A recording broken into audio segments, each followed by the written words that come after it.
उज्ज्वल Bharat news presents कृषि संवाद agro discussion जल्द ही आपके सामने प्रस्तुत करने जा रहा है। एग्रो डिस्कशन कृषि संवाद।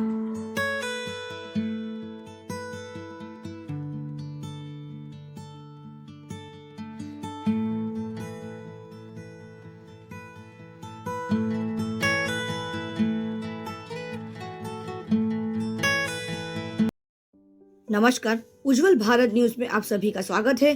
कृषि संवाद के आज के इस विशेष एपिसोड में हम आज आपके लिए लेकर आए हैं हल्दी विशेष एपिसोड।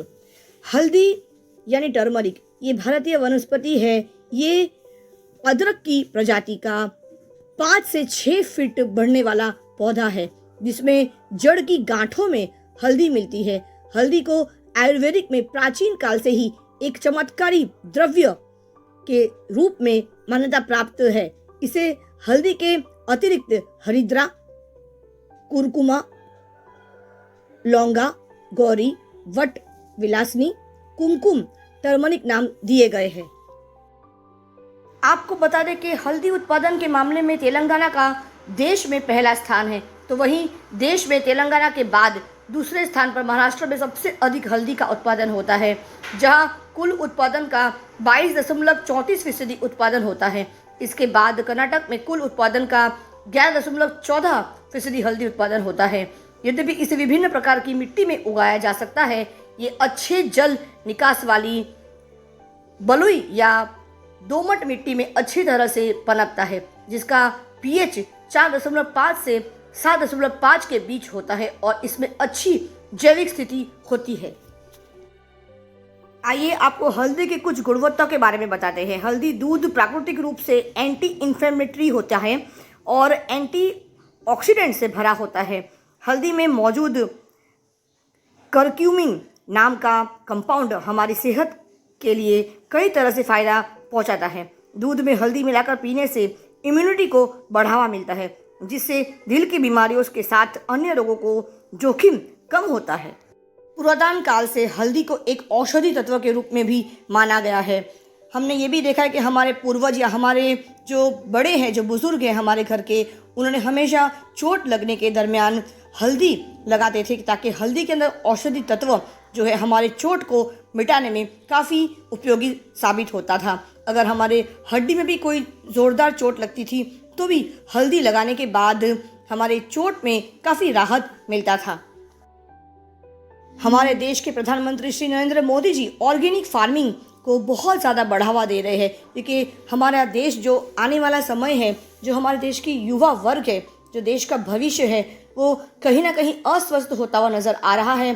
क्योंकि आज खेती में देखा गया है कि कृषि के अंदर भी आज हम कहीं ना कहीं केमिकल युक्त पैदाइश कर रहे हैं और ज़्यादा से ज़्यादा हम लोग उत्पादन जल्द से जल्द करने की कोशिश करते हैं। और इस जल्दीबाजी के चक्कर में आज हम रसायन युक्त अनाज, रसायन युक्त सब्जी, रसायन युक्त फल खाने में मजबूर हो गए हैं, और जिसके कारण हमारे शरीर के अंदर यही रसायन प्रवेश करता है और हमारे खून के अंदर यही रसायन मिल जाता है, और उसके बाद तरह तरह की बीमारियों का हमें जीवन भर सामना करना पड़ता है और जीवन भर दवाओं के आधार पर हमें जीवन को निर्भर रहना पड़ता है। तो आज इसी कृषि संवाद के विशेष हल्दी के एपिसोड में हमारे साथ जुड़ने जा रहे हैं अरवली जिले से जयराज पटेल जी, जिन्होंने ऑर्गेनिक खेती हल्दी के ऊपर उन्होंने काफ़ी समय से रिसर्च कर रहे हैं और वे बताएंगे। तो आइए स्वागत करते हैं जयराज पटेल जी का।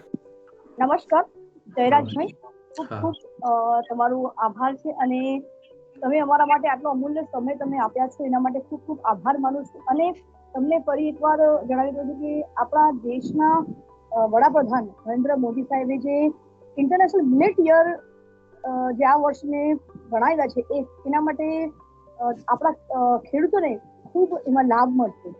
તમને શું લાગે છે એ બાબતમાં? બહુ જ ખૂબ જ સારું લાગે છે, અને જે અત્યારે આપણે ધાન તરીકે જે પાતળું ધાન જેને કહેવાતા હતા, એ અત્યારે ઇમ્પોર્ટન્ટ એનું ગણાશે। આપણે અત્યારે જે ઘઉંને આપણે ઇમ્પોર્ટન્ટ આપતા હતા, પણ આખા વિશ્વમાં આપણો બાજરી, જુવાર, બંટી, બાવટો એનું કંઈક નવું માર્કેટ ઊભું થશે। एकदम सही बात है। आज का ये एपिसोड है जिसका नाम है कृषि संवाद। आज हम चर्चा करने जा रहे हैं हल्दी के ऊपर। तो आपने कुछ समय पहले हमने बात की थी कि आप हल्दी के ऊपर ऑर्गेनिक एग्रीकल्चर के ऊपर आपने बहुत ज्यादा जोर दिया है। तो जयराज जी क्या कहना चाहते हो आप? अगर आप कंफर्टेबल हो गुजराती में तो गुजराती में बोल सकते हो, या तो हिंदी में भी आप वर्णन कर सकते हो। तो हल्दी में जो आपने एक काम किया है ऑर्गेनिक एग्रीकल्चर के ऊपर, उस पर हम आज चर्चा करने वाले हैं आपके साथ। हाँ, तो मैं ये 6 साल से ऑर्गेनिक खेती कर रहा हूँ। काऊ बेस्ड, गाय आधारित खेती करते हैं। हाँ। अच्छा। और मेरे खेत में 6 साल से बाजार से कोई इनपुट डाला नहीं है मैंने, कोई भी फर्टिलाइजर नहीं और पेस्टिसाइड भी नहीं। जो भी कुछ डालता हूँ वो सिर्फ गाय माता का गौमूत्र और गोबर ही है। जीवामृत, घन जीवामृत ही डालते हैं हम। जयराज जी, ऑर्गेनिक एग्रीकल्चर जब आप फार्मिंग करते हो तो ऑर्गेनिक फार्मिंग करने के बाद आपको डिफरेंस क्या दिखाई दिया? क्या आपको अलग दिखाई दिया? क्या फायदा आपको दिखाई दिया ऑर्गेनिक फार्मिंग करने के बाद?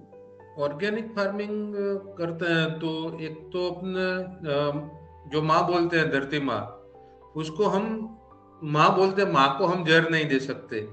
वो अपनी भावना वो रखते हैं, तो अपनी माँ को हम जहर नहीं देंगे। और उससे क्या होता है कि जो खेत में रहते हैं पशु पक्षी है, जो जीव जंतु है, वो अहिंसा के मार्ग पे चलते हैं हम। और उसको भी छेड़छाड़, प्रकृति के साथ छेड़छाड़ बिना हम खेती करते हैं। जयराज जी, ये जो ऑर्गेनिक खेती की हम बात कर रहे हैं, खासकर हल्दी की जो हम बात कर रहे हैं, हल्दी के उत्पादन की बात करते हैं, तो हल्दी के उत्पादन में कितना समय लगता है और कितने एकड़ जमीन में आपने ये क्रॉप बना लिया है और कितना समय के अंदर आपका ये पूरा क्रॉप तैयार हो जाता है? मैं 2 साल से कर रहा हूँ और ये हल्दी की खेती।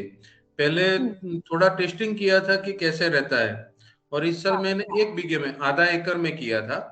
और आधा एकड़ में मैंने 375 किलो पाउडर बनाया कोल्ड प्रोसेस से। हाँ।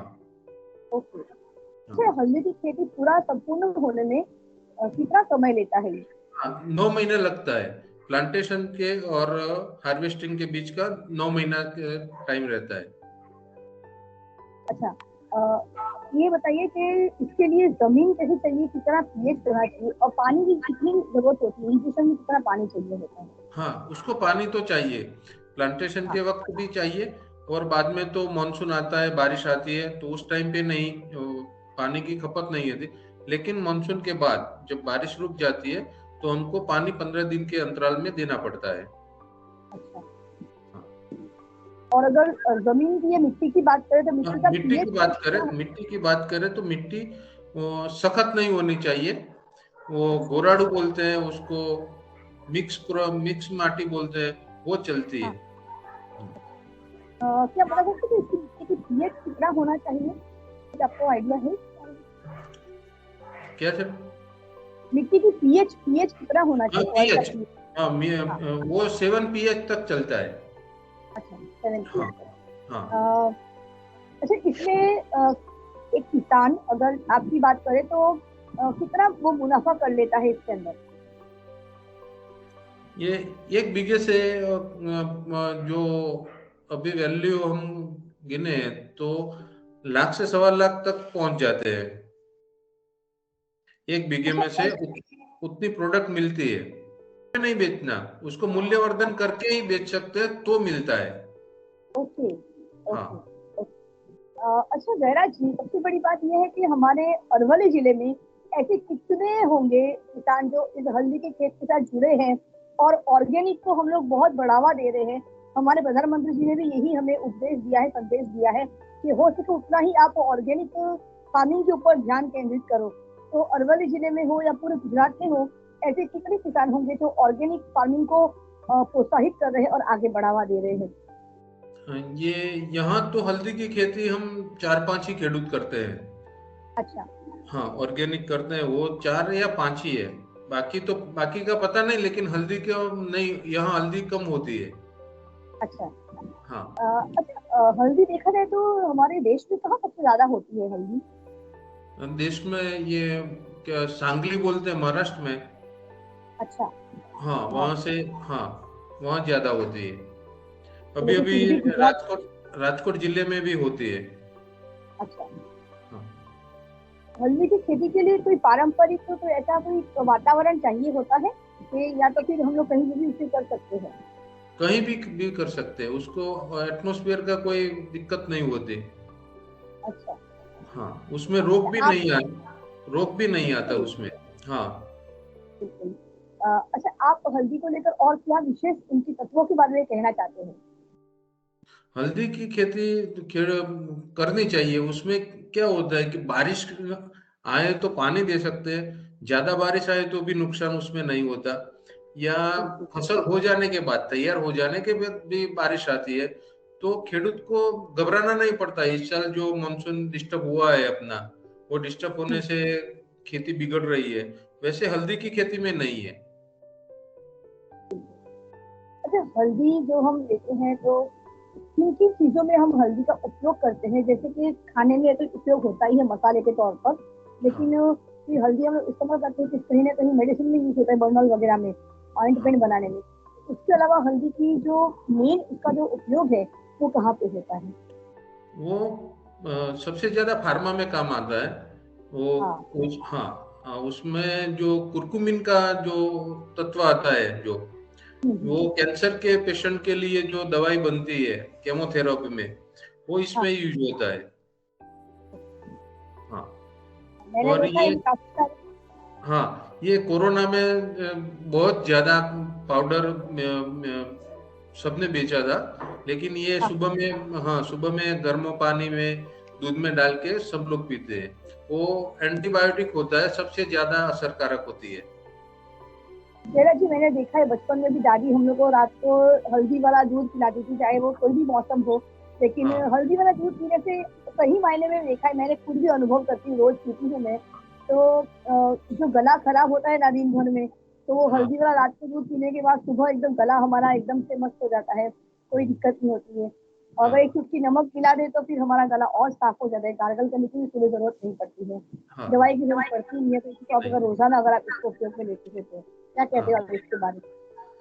नहीं, वो आप सच्ची बोल रहे हैं। वैसे भी हमारे घर में तो ये जब से हल्दी हमने वो 2 साल से करते हैं, तो 2 साल से रेगुलर सबको सुबह में पीना है, पानी में डाल के पीना ही है। उसको जरा जी। बॉडी कंट्रोल होता है। और दूसरा की जो सूजन होती है, घुटनों में सूजन होती है, कमर में सूजन होती है, थकान लग जाती है, तो उसमें बहुत बड़ा फायदा है। जरा जी, आपसे बात करके बहुत अच्छा लगा। मैं चाहती हूँ कि आप बार बार हमारे चैनल में जुड़िए रहिए, और इसके बाद हम लोग जो एपिसोड लेंगे ना, तो सरसों है या हाँ मगफली है, उससे भी हम हाँ। ज्यादा ये आज हम लोग हल्दी तक सीमित रखते हैं, समय की मर्यादा ओके कम होने की वजह से ओके ओके काफी समय भी हो गया है। लेकिन आप ओके। हमसे जुड़े इसके लिए मैं आपका बहुत बहुत आभार और आपका धन्यवाद। भी धन्यवाद। आपका आपका उज्जवल भारत के साथ किसी समाज में जुड़े रहिए, देने के लिए बहुत बहुत धन्यवाद। जुड़े रहिएगा चैनल के साथ में। हाँ। दर्शकों, चैनल को लाइक करें, शेयर करें, सब्सक्राइब जरूर करिएगा। धन्यवाद। फिर मिलेंगे दोबारा किसी और एपिसोड के साथ। धन्यवाद। ओके, जय गौ माता। हाँ, धन्यवाद।